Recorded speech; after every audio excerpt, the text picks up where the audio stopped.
name and your background. Are you rolling? I'm rolling. My name is Stan Deo, Harold Stanley Deo Jr. Formally. I went to the United States Air Force Academy between the years of 1963 and 64. At the Academy, something happened. Some experiments were run on a number of us cadets, which involved hypnosis and some sort of mind conditioning. Now, whether this has an effect on what happened later, I'm not sure, but the two seem to be connected because of the a couple of events that happened to me at the Academy. I must also stress that even though I was a member of the class of 67 there, that I did not graduate, I was part of about 186 cadets who left en masse from the Academy. The official news story put out by the Air Force was that we'd been dismissed for cheating on final exams, which we did not do. It was an honor code problem, which we were all honor code members, or committee members, and we disagreed with what the regular Air Force was doing to the cadets. A couple of our friends, fellow cadets, were dismissed on honor code violations for thinking that they could steal something like a piece of candy or something, not pay for it, but not actually doing it. This was the regular Air Force's way of getting rid of some of the cadets that they didn't like because of their base nationality, whether it was Germanic or whether it was a cultural thing or race thing. And so 186 of us protested and said we wouldn't take our final exams if they didn't let those cadets back in. There's a lot more detail to that story. I'm paraphrasing and condensing, but it was later, probably 20 years later, that the Air Force Academy did admit that it was a disciplinary action rather than a cheating scandal. But it took getting a U.S. Senator to investigate it before they tell the truth. So they've admitted to this much, but not to the conditioning that went on to us there at the Academy. We were, those of us that were chosen, not every cadet was chosen, were shown how to read 200 pages a second in flash queuing with a machine that would flash them on a screen in front of us. We were hypnotized quite frequently, and what went on during those sessions we never knew because you just woke up as you were leaving, or as your programmer was leaving your room. The only thing that they slipped up on when I was at the Academy was my mathematics teacher, a calculus teacher, Captain Eisenman. I was his favorite student because calculus was my forte. And he took me out, or checked me out one Sunday afternoon from the Academy and drove me up on the ledge overlooking the Academy to tell me something. And I remember him starting the conversation, and then the next thing I remember, it's like a fraction of a second later, was he said, now that's why these things will happen. You'll understand them later, but not now. And we drove back. To me, it seemed like we'd been there 1 minute and we're leaving. So I don't know what transpired in between there, but obviously I was probably hypnotized or out of it for the time that he was talking. Don't know how they managed to do that, but that's how it seems. Now, that was the Academy, and I left with the other 185 cadets. We were dismissed over several weeks during the Christmas break of 63 into January of 64. They got us all out of the Academy before the other cadets got back from their Christmas leave to avoid too much talking between us about what had happened. A few years passed. I went down to Dallas where I live. They sent me back there, and I was trained at IBM in computing. So I started to have dreams that were quite lucid about Einstein's physics, how gravity worked, how to make a device that looks quite similar to a flying saucer. And these weren't normal dreams because they'd be just before I would get up out of bed in the morning, very early, and it would be like I could have a CAD-CAM system, a 3D CAD-CAM system in my mind, and I could say I want to know about, and an object or an equation would appear before me and dissect itself, and I would be able to see it by just thinking what I wanted. I could take apart the flying saucer or study gravity as a moving waveform in a medium. I could see it just by wanting to. Now, I later found out down in Australia, we'll get to that in a minute, what I was referencing, how I was seeing those things. But that's the first sign I had after the Academy that something was locked up in my memory. Now, Captain Eisman did say that later I would understand, that it was very important, but right now I would not understand, but later I would. I assume this is where we're getting. In Dallas, I was working mainly in the computer industry as a programmer, systems analyst. And then when these dreams started happening, I had collected a bit of staff under me at one of the companies I worked for, Deltex Optical. And we were emergency teams, like we'd come solve large corporations' computer problems where a disgruntled employee would plant a virus or a bomb or a bandit of some sort in the system before they left the company. We'd come in and find it and solve it. And while I was at this company, which was a conglomerate of 100 corporations in Dallas, I was visited by the FBI, who asked me to work for them undercover there, which they vocally denied for years that they had any people like us, but in the end they admitted they had 700 of us who weren't formally trained agents working for them in industry. And the reason they wanted me to spy there in this company was because the owners of the company were doing illegal arms deals in the Middle East by U.S. law, and they were communicating with heads of state, including Golda Meir, through non-standard lines of protocol into the United States. So my job was to find out who they were communicating with and why. This was about a year or two before the Watergate scandal occurred, and my job there terminated when I turned in a report that I believe was Murray Schottner, and the Dallas area head of the Washington area head of the FBI under Hoover appeared by helicopter there one day and met with the owners of the company. And I turned this report into the FBI in Dallas to my agents, and apparently stirred up a hornet's nest because I had identified this FBI director or area director of Washington as being in Dallas without checking in, and he was part of an internal war in the FBI, the pro-Hooverites and anti-Hooverites, and my side, the guys I worked for, were pro-Hoover. They got me out of the company there fairly quickly, but before I left, probably a month or so before this all blew up and the guys came to visit from Washington and I turned in my report, before that happened, I went down to the executive coffee lounge on the floor where I was on the top floor to have coffee one morning, and there wasn't any, so I decided to go down to the general staff canteen downstairs where we feed the 3,000 workers. It was between breaks and there was no one there, so I sat down, got a cup of coffee, and sat in a lunchroom that would take probably 1,000 people, and was having a cup of coffee all by myself at this table, and in walks one of the company executives from one of the life insurance companies we have. Turns out he's an actuarial scientist, or the guy that figured the tables for your life death statistics. His name was Ted Owanski. And Ted and I got to talking. He came and sat right in front of me. I'd never met him, about some of my research at home and into alternate energy, converting thermionic energy into electricity, and into making saucer craft that would defy gravity, a very efficient means of propulsion. Well, Ted Owanski was a European, probably Polish from the name, and he even smoked his cigarettes, the way they do it between these two fingers and they like that. And he was old enough to have been there during World War II. He told me after the discussion had progressed a while, he said, "Look, I want you to give a friend of mine a call."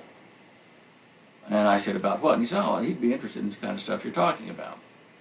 So I said, "Well, yeah, sure, I'll do that." And sometime, I wasn't really too concerned about that because my real world job there and the FBI jobs keep me fairly occupied. And he said, "Here's the number." His name is Dr. James R. Maxfield, Maxfield Radiation Research Clinic down the street here in Dallas. So I filed it in my pocket and forgot it. Well, a month went by and things were getting fairly tense with the FBI thing I was doing, and I found myself down in the lunchroom again, having a cup of coffee in the morning, and it was empty, and plowed me down if this guy didn't show up again, this Owanski. So he comes and he wins his way through all the tables that are empty, sits himself down in front of me and says, "Hi." Great, good. Kind of like, "What do you want?" And he said, "Notice you haven't gone to see my friend Jim Maxfield." And I said, "No, I've been a little bit busy, actually." And he said, "I'll make an appointment for you this afternoon at 3 o'clock. You go see him right now." I said, "I really haven't got time." He said, "Yes, you do. You must see him this afternoon." So by this time, I wasn't sure who this guy was working for, and I knew that the owners had caught me on a videotape when I was gathering some information for the FBI, and so I knew that my time was rather short there. So I wasn't sure whether he was setting me up for some unhappiness or not. So I said, "Fine," and come 2:45 or so, I climbed in my car and drove down, I think it was Oaklawn, I can't remember where the office is now, I think it was Oaklawn Avenue in Dallas, and I drove up to the place. There was no cars out in front, single-story building, door ajar. So I opened it very carefully, and it kind of, like in the horror movies, it creaked open a bit, and I looked down the hallway, and it's all dark, no lights inside. There doesn't appear to be any staff or anything in this research clinic. So I said, hello, is anybody there? Nothing. So I walked very carefully and watched every door on the left and right and behind me as I went through, in case it was some kind of a setup to knock me over the head. And I got all the way to the middle. There was a nurse's station, no one there, and nothing running. And I thought, boy, I'm leaving this joint. And then all of a sudden, this nurse comes out of the back, out of the side door, and says, "Oh, hi, who are you here to see?" I said, "Well, Dr. Maxfield." So, yes, Jim's expecting you. Just hold on just a second. He'll be right here. Double doors now open up, and this big, tall Texas guy comes out, short cropped hair, big cigar, cowboy boots, long white robe, or, with the doctor's coat. And he introduced himself, and I said, "Well, I'm, Stan Dale." And he said, "Oh, yeah, I know who you are. I've been expecting you. Come on in the office." So we go into his office there, right across from the nurse's station. And I sit down, and I realize this guy, see on the wall, he's got degrees in everything worth having, and he's a very bright fellow. There are photographs of him and all kinds of notables and physicists on the wall. And I said, I really don't understand why I'm here, but Ted Owanski, and he said, "Yeah, I know Ted, told me I ought to talk to you today, rather urgently." And he said, "Why don't you start by telling me what you're doing?" I said, "Oh, well, I work in the computer industry, and I'm doing this and that." And he said, No. What you're doing at home in your laboratory." I said, "Oh, that." So now here you are, you're a guy without degrees, that's me, and I'm sitting there, I'm thinking, I'm talking to one of the guys that helped, Edward Teller build a hydrogen bomb. And I'm a nothing compared to this guy, and he's asked me what I'm doing, and I'm working on anti-gravity, and I know that you don't talk those kind of words to these kind of people. So I said, "Well, sir, I've been working on a theory about combining gravitational and electromagnetic fields to force, to actually make," and he said, stop, he said, "Anti-gravity, you're working on anti-gravity, we know that. Now, tell me what you're doing." And I said, I am. I'm working." He says, "Yeah." I said, well, here's how I was doing it." He listened to how I was explaining how I was working with toroidal coils and how I made an air model, and he said, "Well, boy," he said, "we've done over 50 projects like this since the mid-50s. I said, "We?" And he said, "Dr. Teller and I, our group, we've known about this for some time. Why don't you work for us?" And I said, "Well, it sounded like a great idea. Who is us, and where do we work?" He said, "Well, we think the place for you to finish your work would be in Australia." I thought, well, Australia, that's down there somewhere. That's a long way away.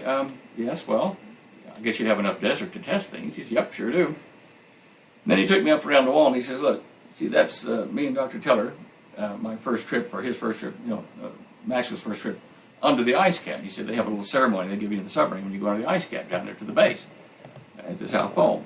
And I said, "Yes, well, that's very interesting. I'm completely overwhelmed at the moment." And he says, "Now, we'll send you down to Australia." I said, "Oh, look, now wait a minute. I said, "Look, I've got family and house and shares and stock market. I'm kind of settled here." He says, "Well, how much does it take to get you out of the share market and your house and stuff? Write a number on a piece of paper there. We'll fix it up." And I said, "Well, I don't have the qualifications that you'll need to go down there. I don't have any degrees." "Yeah, I know all that. He said, "We'll send you down there. You'll become an electrical engineer on our books." And he picked up the phone, rang the Australian consulate in San Francisco, and said, "This is Jim Maxfield." Says, "Bob Gray there?" "Yeah, all right. Well, look, tell him Jim rang up and tell him I've got another one of Maxfield's boys." And that was it. And a few weeks passed. I had some phone calls from this guy, and a lady from the consulate rang and flew out to see me there in Dallas, and set up an appointment to interview me after I'd done all the medical she had to do, my family had. And a couple of my friends at the office where I worked in the computer thing, I told them, "Look, guys, you're not going to believe this, but I'm going to go down to Australia to work." And they said, "Oh, gee, we'd like to go. That sounds like a great place, I said, "Well, there's a lady coming out from the consulate." Still pretty naive I was. I said, "Look, file your applications and get the interview, and maybe you can go with me." So they did, and they were. One of them was a life insurance company executive, and They had a couple dollars behind them, and so anyway, we all went up to the hotel room. She booked an appointment for them and made us wait outside, and they went first. And one by one, they went in and they came out, and they went, no, I couldn't qualify. You know, they're tough. You know, we can't get into Australia. And I thought, oh, well, what am I doing here? So then this lady calls me in, and the wife at the time, and we go in and sit down and talk to her. And she says, well, what would you like to do in Australia? And I said, well, you know, I'm going to be working for Dr. Maxfield. And she said, well, what are we going to call you? And I said, well, computer programmer or something like that. No. I think he said we need electrical engineers on. Yeah, you're an electrical engineer this week, you know. And here's your tickets. And you know, there was no problem. It was just kind of a shoe. And the other guys weren't supposed to be there. And so, all right, it was a royal red carpet ride to Australia. Well, if you're reasonably normal, you kind of start to wonder, all this is happening to you and you really haven't earned it, what's going on? So I sold my house. I carried papers around. I packed the house up and had garage sales, sold off everything we weren't taking. And the rest I put in about 25 boxes in the living room. Took the key, took it over to my dad, and I said, Dad, look, next Sunday, a couple days from now, I'm going to be on a plane to Australia with a family. And it's been kept fairly secret up to that point. And I said, I want you to mail these boxes to me when I get there. I'll tell you where when I find out. And but I'm going to leave, you know, a week earlier than what my tickets say. And the reason for that is that I wanted to. The FBI thing had kind of blown up at that time, and my former employers over at the Daltex Group had Daltex Optical had really made it clear that they wanted me dead because of what I passed on to the FBI. So I didn't know who to trust, so I left a week early, just went out for a Sunday drive, even played the game in the house where I said to the wife, look, why don't we take a drive out, you know, today to White Rock Lake? And so we just diverted over to Love Field and climbed on the plane and we're gone. Handed the keys over to my car over to my brother and said, sure, see you around. Got to Australia without the plane blowing up, thinking I was pretty fortunate, and was in Sydney at the airport there, and it was early in the morning or late in the night, however you want to look at it. It was dark, and there weren't any people in the airport, and it's still pretty country townish. And this was back in 1971 in September, around the 19th September. And then I was there in the airport without anybody around. I thought, well, I've got to kill 6 hours till the flight, and it'll take me on down to Melbourne. Well, an airline pilot came walking by. He said, good day, mate. And I said, oh, howdy, you know. And he said, what are you doing? I told him we're sitting around here waiting with these 2 kids till we can take a flight down to Melbourne. He said, oh, look, what airline are you with? And it was with a competing airline. He said, oh, look, that's all right. I'll have them change your ticket across. Come on with me. I'm fixing to go down now, fly down with us, which is, you know, quite friendly. So we thought, well, this will be a good dodge. Nobody knows we're on that flight. That'll be fine. So we took the flight down to Melbourne, dived into a hostel, which is like a hotel there for, you know, very cheapy dollars. And I had gotten one name of a mutual friend who was an Australian working for the same company I'd been working for in Dallas. And that one name I rang on the phone on a Sunday morning, I think it was, and I said to him, look, I'm here, Charlie, and you don't know me, but we have a mutual friend, and we need a bit of help. And so this fellow got me a car and a house and stuff, you know, rent and things like that, and set me up, and I went off to get some work. I decided that I wasn't going to work for any of these guys, that it was all too exotic, you know, there was something amiss there.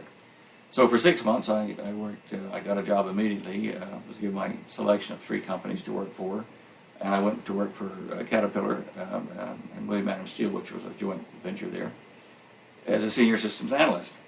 And the workload was so, well, minor. I mean, everybody works very slow down there, and so I had all my work done by about 10 or 11 in the morning and stacked up, and had time on my hands. So I told my secretary, I said, look, you know, can you print some papers and bind some books and stuff if I write some reports? She said, oh, yeah. So I started writing and designing the craft I'd been working on back in the States, because I had plenty of time on my hands at the office. I finally made a breakthrough in understanding something about the gravitic craft, so I wrote a letter to Dr. Maxfield, airmailed it to him, and I got an airmail letter shot straight back, which I have photocopied and put in the back of the book that I eventually wrote called The Cosmic Conspiracy. In that letter, he said, look, we want you to talk to Dr. Tom Keeble at the Aeronautical Research Labs there in Melbourne. First, we want you to contact the prominent man in your area, which was some kind of a code word for, their guy. His name was Sir John Williams. Sir John had been knighted by the Queen for his work during World War II to salvage gold from sunken ship off the coast of New Zealand.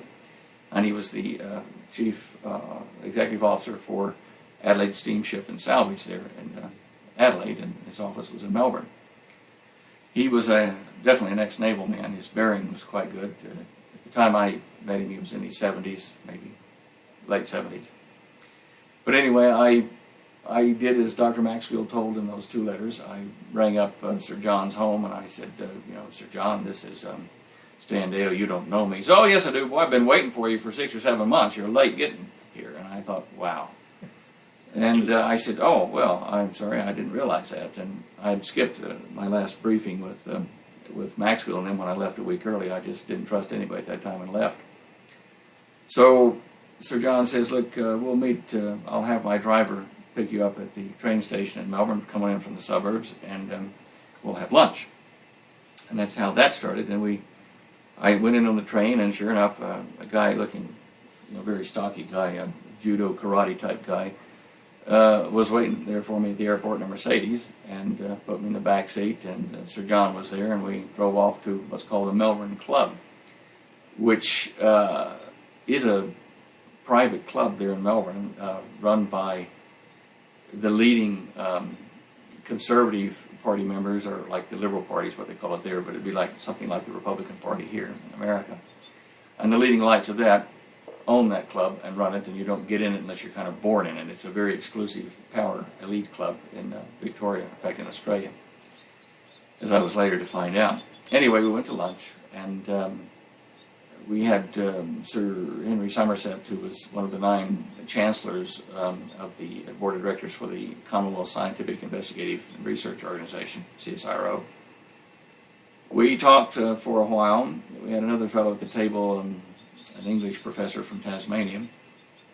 I looked around the room. Most of the guys were cotton tops, white-haired gentlemen, all very well heeled. After lunch, we wandered into the brandy and port room, and the stewards came in with things on little silver platters and served us. And I said to Sir John, I said, boy, this is a nice place. And he said, well, we're going to be sure that you're properly assimilated into business and society here for your work. And Sir Henry, who was there at the table, had some interest in gold mines in Ballarat, and which was only about 60 miles from there. And our relationship started. I was to write a report giving them detailed explanation of everyone I had talked to in the States about what I was doing, who I had met along the way, and how I got there, and what I wanted to do. So I had to basically write a term paper for them on that, and include the design of my craft. So it took me a month or so to do that, and I rang him back and brought the report in by hand, and was sitting in the Melbourne Club with him where we had lunch, and he was due to fly off to Jakarta that day later, and he was going to have his people, his science people on the aircraft, have a look at my paper. So he was thumbing through my paper, and we'd had lunch, and we were sipping port, and everything was very relaxed, and I was watching as he flipped through my paper on electrokinetic propulsion. At the last, I had the finished diagram of what the craft would look like, cut away. And as he turned to that page, he lost his composure and went, ah! His jaw dropped, and he said, can I have a copy of this? I said, well, that is your copy to take. He said, yes, of course. Right. Well, we'll see you when I get back. And so he left, and I submitted that paper, that same paper, as instructed, to the head of the Aeronautical Research Lab there in Fisherman's Bend at Melbourne. The director's name was Tom Keeble, Dr. Tom Keeble. I submitted it, let's say, by mail, like one day, like a Monday or Tuesday of the week. 2 days later, I'm at home in the evening with my family, and my wife needs something from the corner milk bar, which is like a convenience store, a small family-owned convenience store. So I went down. It was dark, and I was standing in line. There were several other people getting their smokes and whatever, and I'm standing there in line waiting to get my stuff, and a voice behind me, standing real close to me, a guy standing real close, and he says, don't turn around. But I know you submitted something to the Aeronautical Research Labs yesterday. and I'll talk with you about it outside, but don't turn around and look at me. So I was just getting some stuff here, you know, bread and smokes and things. This is really quite extraordinary. So I did as he said, and I got my stuff and walked out. Didn't see anybody out there for a second. I started to walk home, and he just kind of joined me from the shadows there. He said, I'm Dr. David Warren. I live across the street from you, right across the street. And I said, oh, how did you know that I turned in a paper? He said, well, for 13 years I worked for the CSIRO, the Aeronautical Research Labs, the Aeronautical Research Labs, as their Chief Scientific Investigative Officer. And your proposal was put on my desk. I got to look at it for maybe an hour before the director, Dr. Keeble, came in and said to me, David, look, we're going to take this one away from you. Consider it classified above you and don't reference it any longer. He said, in 13 years, they've never done that to me. I've never been insulted like that. He said, I can't ask you for a copy of the paper. I cannot talk to you. But, you know, I certainly would like to know what it's all about. And I said, well, what would happen if one appeared in your mailbox? I've got a photocopy across. And he said, well, gee, I couldn't help that now, could I? So here was a man that had been taken away from because he wasn't in the in crowd inside the ARL. I don't know why. Anyway, I did give him the copy later, the next couple of days. I was called in for a meeting to the Aeronautical Research Labs by the director and with 3 other scientists. One of them was Bill Schofield, who is today the current director of the Aeronautical Research Labs under the Defense Standards Group there. They told me about flying saucer tests that they had filmed, about flying saucers that perhaps weren't ours that they had filmed and had on file at the RAAF Air Force Base at Sale in Victoria, S-A-L-E, Victoria. While I was sitting in that room talking to them, they said, all right, how'd you get here? Where'd you get your training? And I said to them, I'd been to the Air Force Academy. And they said, ah. And they looked at each other like they knew something I didn't. I said, yes, well, I went through some kind of training there. It was like hypnosis. And they said, ah, yes, we always wanted to meet one of you chaps. I said, one of those chaps, all right, explain. They said, well, we'd heard that they were tuning minds, like radios, that you could eavesdrop on other scientists' work, even in other countries. If you concentrated on a subject, you could access that database of knowledge. I said, well, I'd never seen anybody's mind. They said, no, you wouldn't. The way they were doing it was that you could access the data without knowing who it belonged to, and you would hear in your mind or see in your mind what they're doing. I said, well, I suppose that explains it. And they said, well, the only trouble is a lot of the guys died. They suicided. And I said, well, I heard about a couple of them at the academy that did, but you know, I just figured that was normal stress that happens there.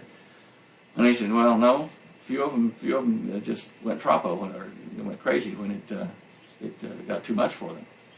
I said, well, I can understand, I suppose, because it made you very tired, and it take you 2 or 3 days. You get dark circles under your eyes to sleep off whatever it was they filed into your mind. And I said, well, all right, show me these videotapes and films that you've got of the UFOs. And they all said, oh, gee, we couldn't do that. That's classified. And as they said that, they motioned back behind them to a bookshelf and said, you know, maybe. They mimed with their mouth, maybe, so that you couldn't be heard by a microphone in the bookcase at the ARL there. And then immediately after that, they said, oh, by the way, did ASIO contact you when you came into the country? And I was new to the country, I'd never heard of ASIO. Well, that's the Australian Security Intelligence Organization, which the CIA had trained. I mean, we set up that thing I found out later. And I said, no, I wasn't contacted by them. And they kind of went wink, wink, and pointed to the bookshelf again. That's ASIO, their own government bugging it, and they weren't wanting their own government security people to know what we were talking about. So then the plot starts to form. You see, well, we're talking here at a government institutional level there. They're doing something that is above or outside their own government. Now, I thought that very strange, but yet they knew about what I'd been through. Well, a few weeks passed, months, and Sir John sent my report back and said, I want you to write this again, and this time leave out some of your observations about what we should do with the technology. I was getting pretty perturbed when I found out how much other technology had been done by other fellows, some a lot better than my own. I have to admit they had outshone me a great deal in the propulsion systems. And I thought, look at all the poverty in the world, look at all the people starving, and we could take these craft, we can be across the ocean in an hour or less, and take feed and all kinds of stuff. I mean, you know, we can really help the world, and we can cut down a lot of the pollution. I was thinking, wow, we've got to show people this. Because I didn't understand the bigger game plan on a global thing, which we can talk about later, I had an argument with him, a very serious argument with Sir John. And the end of the argument kind of went like, well, I wrote another paper, and he said, you've still done it wrong. You've mentioned these things, drawn opinions about what we should do with it. And he humped off, and the driver took me back to the train station. I went home. A few weeks went past, and out in the front porch of my house, a special delivery courier delivered a box. And in that box were all my original papers that I filed with him, all of our communications and correspondence, and a little nice see you around card on top from Sir John. My friends and I feel that there's no longer any purpose in us working together. You know, in essence, you're sacked, fired. So that was it, and no further contact. And I thought, well, that was the end of it. Then one of his lackeys that owned an insurance company there, I think it might have been something like Eagle Insurance or something in Melbourne. Anyway, I can't tar and feather, I can't remember. But anyway, this fellow came and bumped into me at my favorite watering hole there at lunch in Melbourne and said, look, you know, I've been talking to one of your friends here. Apparently you've got some stuff you'd like to research and develop. You know, I've got friends that'd like to invest in that. I said, oh, well, gee, that sounds great. And so they set up a meeting, and this meeting with all their investors is behind the house of the former Prime Minister. His backyard just came into this little room, Sir Robert Menzies' backyard. And we sat in there and discussed propulsion and energy. And they said, well, all right, now we want you to, Dutch Shell Oil are part of our backers. We want you to make a formal presentation to their people in another building next week. However, we will get back in touch with Dr. Maxfield in Dallas and just confirm a couple of things. Well, I was after funding then. They were going to give it to me. I was expecting to present a paper to these folks and, you know, have them say rubbish or have them say great stuff, we'll do it. Before the meeting took place, I got a call from this insurance guy and the other fellow that were arranging all these people, and they said, look, we don't need to have the meeting now. We've decided that we'll underwrite it. Great stuff, bright fellow, wonderful. What we're going to do now, we ask you to be very secretive about this, tell no one where we're going to send you and who's doing it, and we want you to finish your work. We understand that that energy conversion thing needs a long antenna. Why don't you put that antenna instead of up, put it down in a shaft? And I said, well, I never thought about it. I guess it'd work. Where would you get a 3,000 or 4,000 foot shaft? He said, we have one. Sir Henry has one out in the goldfields out at Ballarat. Ah, okay. And I said, well, yeah, but you know, the instrument package that I'm designing has to be on the bottom of the thing. We know you can have a laboratory, because those old mines and stuff, they have a lot of room, and you can put a laboratory down there, and you can put all your equipment down there. Nobody will ever know what we're doing. But don't tell anybody where you're going. So the penny started to drop that I was fixing to end up at the bottom of a 3,000 or 4,000 foot mine shaft with a very narrow exit and entry, and probably disappear in the sunset under a lot of rock. So I said, well, gee, that's very good. That's really special. I like it. Let's do it. Finished lunch, immediately went around making preparations to disappear. And I did disappear. I will not discuss on camera how I did it, in case I have to use it again, but I did manage to elude them for 6 months in Australia and have everybody looking for me. All the intelligence agencies, for sure. I did have help from a former Australian intelligence officer from World War II that I bumped into in a very odd place, which really wasn't a coincidence. And I asked him how one disappears. And said the best thing we ever found was blah, blah, blah. And he was right. And so I was able to, in essence, hide for 6 months while I put together a plan for defense to keep them from killing me. And that plan eventually was to come out of the city, out of the bush into the cities, to Perth, Australia, where I would write my story down if I could find someone to do it, and publish it, and I would have insurance. I would tell enough that I'd name names and keep them off my back, but not enough to make it where they have to kind of do me because I told the whole story. Well, I couldn't find anybody who was interested when I got to Perth, and because they weren't really interested in anything else other than beer and the football. But I decided to start working as a contractor there. That's the only work I could get because I couldn't use my passport to identify myself at that time. I worked under a false name I just adopted of Noah Davidson at the time. I started to make a bit of money in the contracting, putting in electrolytic chlorinators and pools, and went into a joint business with another fellow into calculator imports and camera sales in Perth, and started another company, and started to wear suits and, you know, shave the beard and disguise back a bit and be normal. And one day, as fate would have it, a fellow was at the tip, the garbage dump, the same day I was throwing away a big Chester, or what do you call it, like a linen, like a closet. Down there, a lot of the houses don't have walk-in closets. They have these furniture pieces that you open up and hang your suits and jeans and stuff in. Anyway, I had one of these. I had too many of them in the house that I was renting, so I was going to throw one of them away. I had it in the back of the old pickup, and I was going to drop it out in the tip. Well, as I started to drop it out, the car behind me, the guy runs out and said, "Oh, wait. He says, are you going to throw that out?" And I said, "Yeah." He said, "Don't let it hit the ground." I said, "Well, okay, why?" He said, "Oh, it's tip rules." I said, "Tip rules?" And he said, "Yeah." He says, "You know, if you let any of the stuff you're throwing away actually touch the garbage ship, the garbos have a license, and it's theirs, and they can keep it or sell it or whatever." He says, "I want that." I said, "Well, fine, all right, tell me where you're going, I'll drive it there." And he turned out to be an off-duty policeman. And he said, "Look, I just live around here." We started to back up and go. Well, the garbos with the large Caterpillar, what a D9, it was a big mover, was sitting there, and he said, "Hey, you can't do that. That belongs to us garbos." And the policeman's, "Oh, yes, I can. It never hit the ground." And so the guy starts running his tractor and his blade right toward the cop's car, and going to push his car off into the tip. Because it's a civilian car. He didn't know he was a policeman. So the guy whips out his thing, and he says, "Stop." I'm taking that. And so there was a little altercation, and finally the policeman won, and we went off. The crowd had gathered. One of the members of the crowd there turns out to be a TV producer for the local television station.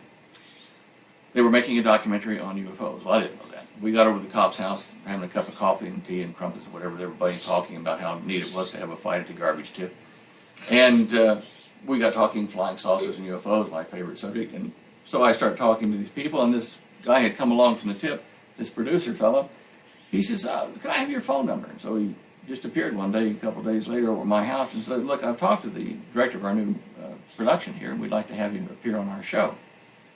So that started then. They got me a publisher. I wrote as much as I could in that book, in the Cosmic Conspiracy, without revealing everything. It was part of my extra insurance. And it worked. I found a publisher that eventually said it was too hard in Melbourne. I took it back, and I self-published the book, and have now sold it in 22 countries in 4 languages: American, or English, Greek, French, and German. And the book has certainly gone well since 1978. It's probably in its 14th or 15th printing. Well over 250,000 something copies now.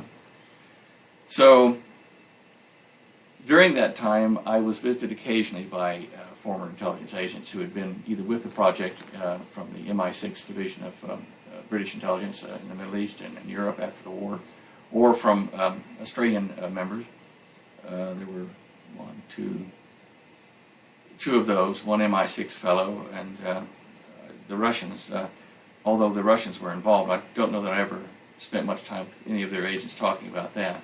I did meet one KGB officer in Adelaide who had memorized the Nuremberg trials page by page and could quote from memory. Bright fellow. How are we doing for time? Fine. We got 20 minutes till I've got a change to you. Okay. From the time that I walked out of their offices and had the argument with Sir John and was dismissed, I never ever worked for the group again. I did investigate, and any time that I had an opportunity to talk with intelligence officers who had been involved in the project in some way, I gleaned information where I could. If you just hold that there for a second. You want to put that on pause? All right. When I surfaced in Perth there and started writing the book, through the story I just told you, along the excuse me, I'll start that again. When I arrived there in Perth in 74 and then eventually in 78 wrote and published The Cosmic Conspiracy, in that intervening time, 74 to 78, I met some police officers there in Perth. And in Australia, they have what they call the Commonwealth Intelligence Bureau, the CIB, which is sort of like an FBI, a lower standard of it, but it's a national police force across Australia. But each state has a state branch of the ASIO and of the CIB. My branch out there in Perth, in West Australia, it was treated kind of like the stepchild West Australia was of Australia, because it's so far away from all the other main cities. Probably in miles, 2,000 miles away from the main coastal cities on the eastern coast of Australia. Well, anyway, I made friends with a CIB officer there that there's no point in naming him, but he did say that they were aware of my situation, and as long as I stayed in WA, where they were of similar mind to my own on this issue, that I was safe. But if I went back to the eastern states, that they couldn't guarantee my safety, because each state was run by a different clique of individuals in the CIB and the ASIO offices. So I determined it was probably a good idea to stay in Perth and live and work for a while, in fact many years eventually. Around that time, probably within a year or two of that time, I was approached by an industrialist, a British industrialist in Perth by the name of Paul Pearson. He was connected to a back east, in the Australia back east group of industrialists, again British and Australian mix, and knew my story before I even got there. He had me come to a meeting with himself, his solicitors, lawyers, attorneys, and those of the richest man in the state who owned the iron ore of Lang Hancock, of Hancock and Wright Enterprises. They reserved an entire restaurant at the hotel there in Perth, the Paddington I think it was called at the time, during the afternoon. And they would not let anyone, staff or anyone close enough to hear what we were saying. They just cordoned off the chairs and got everybody out, and we sat at the table and had lunch, and they made their pitch. Now this is an extraordinary thing that they told me, and I'm still trying to figure out exactly why they did this, but they said, if you will be quiet, but this is before I actually published the book, if you will be quiet and go with us, we will give you what you need. We'll give you engineering staff. You can develop your ideas north of here. We have plenty of mining sites that we can just build up for whatever you want. If you need 60 engineers, you've got them. But just don't rock the boat. Don't you understand what this is all about? And I said, well, I've got half an idea. I think this is a global thing we're looking at, not one country, but a global organization. He said, yes. And I said, if I'm not mistaken, you will have to have a dictator over this new type of government you're going to set up. And he said, yes. And I said, well, pardon me for asking, there's one big problem with a dictator. How do you, as a group, control this fellow? How do you turn him off when he's done what you want him to do? We're working on that. We haven't quite solved that yet. And he said, you're here in Australia. If you go with us, this could be yours, the whole country. I said, I beg your pardon? He said, he's going to have people working in each area. I said, well, that's really pretty special. Tell you what, guys, when you figure out how you're going to control that fellow, that dictator, let me know. Then we'll talk again. And this is talking, I was very poor at the time because I'd had to leave everything when I ran.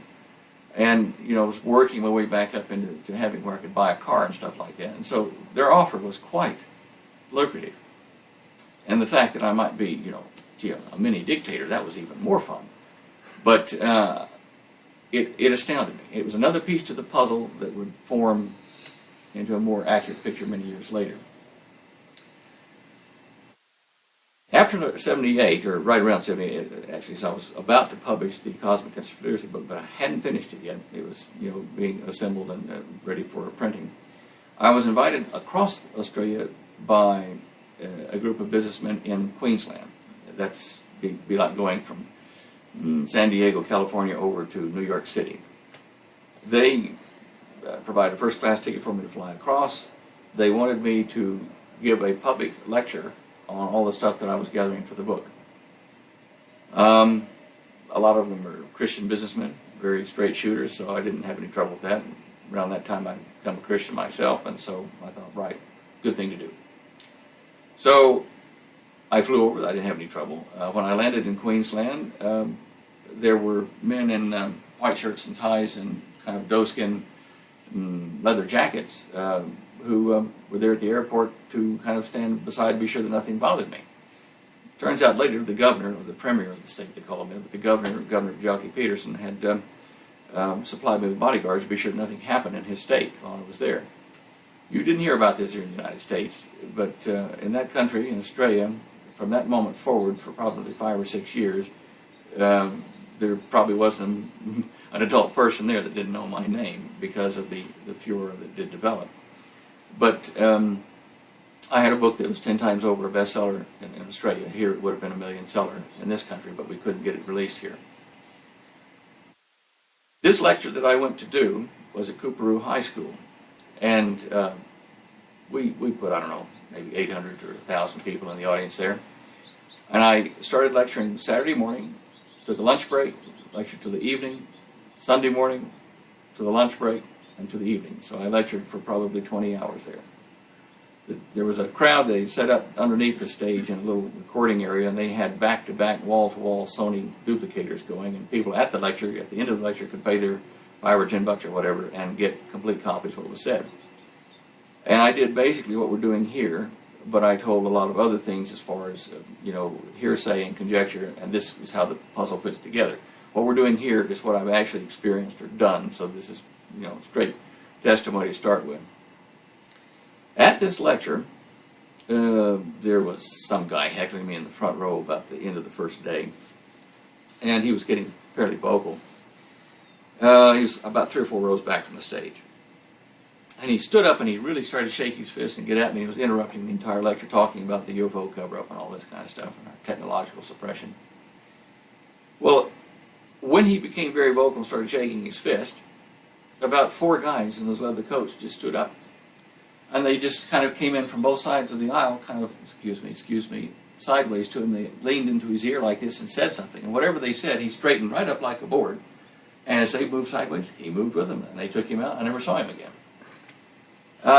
That was the Premier's boys being sure that I wasn't bothered.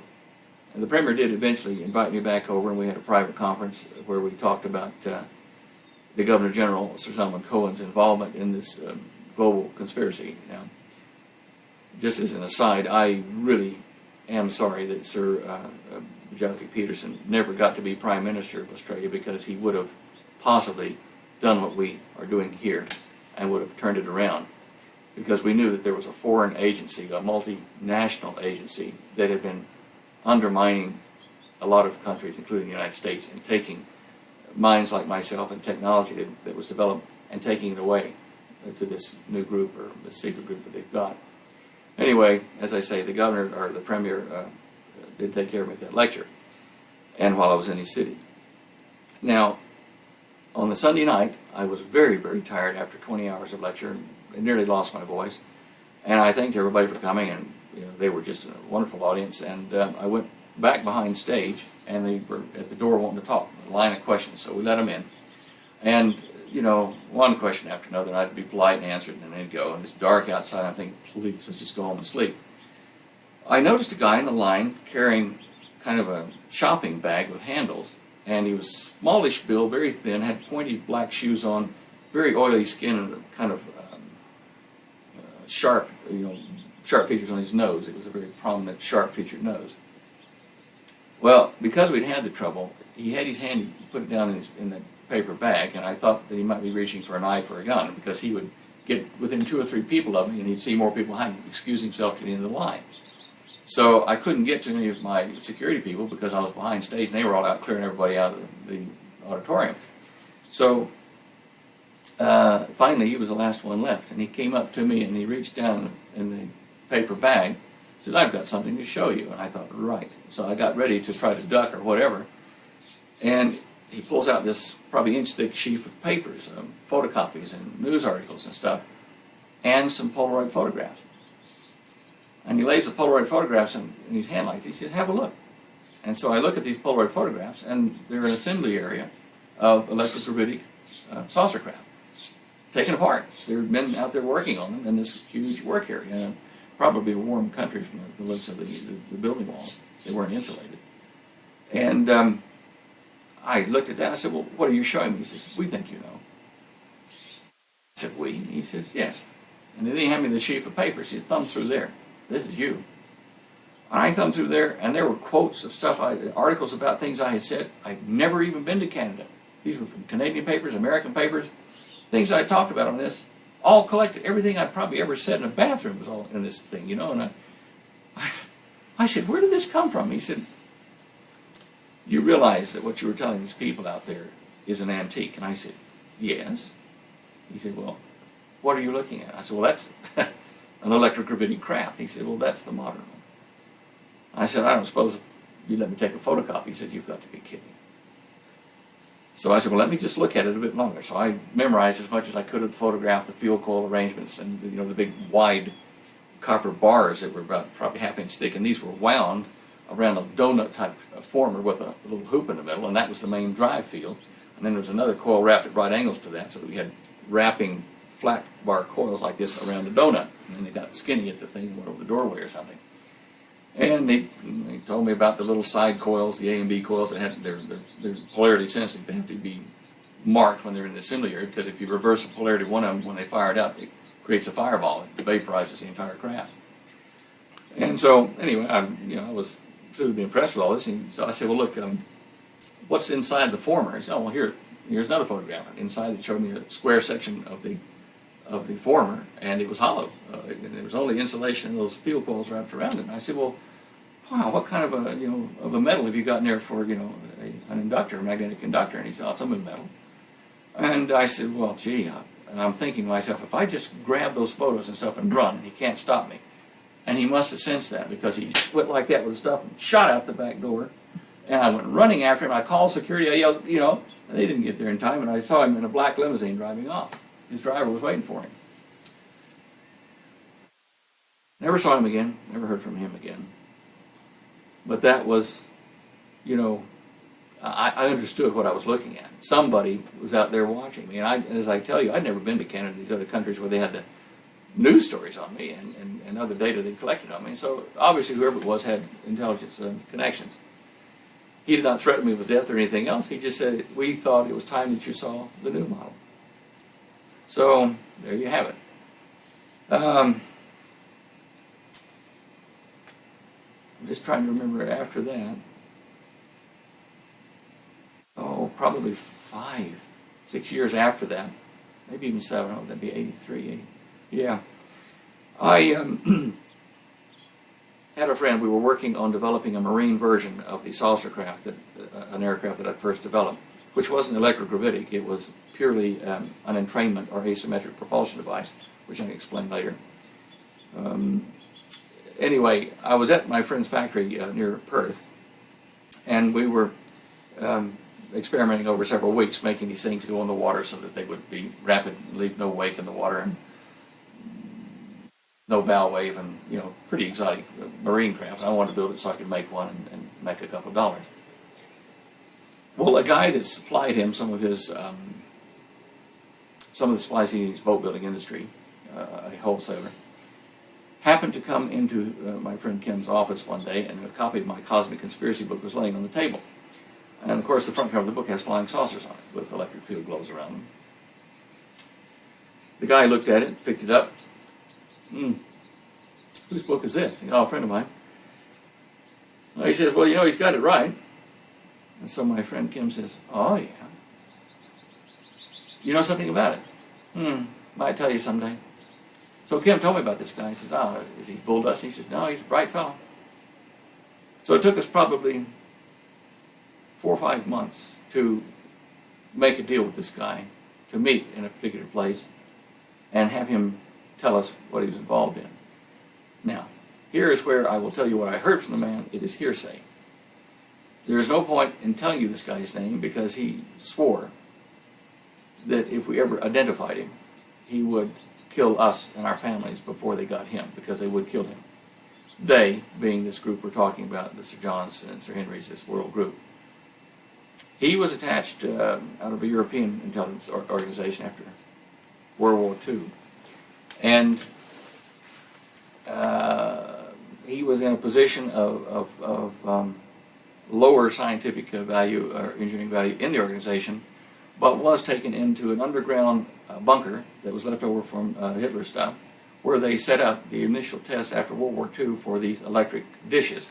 And they would use the railways underground, long rail tracks, and they would put a rail sled up and one of these 4-ton saucer lids, and the weight of it was really the transformers in those days. And he said, I could look down the track from the left like this as they fired it up, and before I could turn my head like this as quick as I could to the impact area where it was braking, he said it would go glow, and a 4-ton device would impact down the hallway, or down the trackway. He said, I was later transferred to bases in Norway on the Norwegian-Russian border at the NATO base there, underground. And he said, and in England, he said, I was at a test in England, he said, where one of the craft we were making, it was being tested by the pilots, sat in a cradle. The pilots got in, and he said they started to fire it. He said what happens is it kind of started to glow a bit, and then it lifted up very slowly out of the cradle, and then it did a very slow rock like this. And then he said, as quick as I could raise my head, poof, it was way up beyond the clouds, and it left circular rainbows behind it in the air as it disappeared. He said, I stood there for a few minutes, and it came back right over the thing just as fast as it could, and stopped right over the top and landed. He said, we did recover an alien craft offshore in England. A whole village had to be taken into confidence and debriefed, and we kept one of the fellows alive, the little fellows, for several years there. It broke in half offshore, and the survivors were taken from that wreck offshore in England. And that's the end of that piece of hearsay. I won't tell you the guy's name because there are other people whose lives are at risk here. Okay. This be a good point to change film? Yep. How are you doing for film over there, man?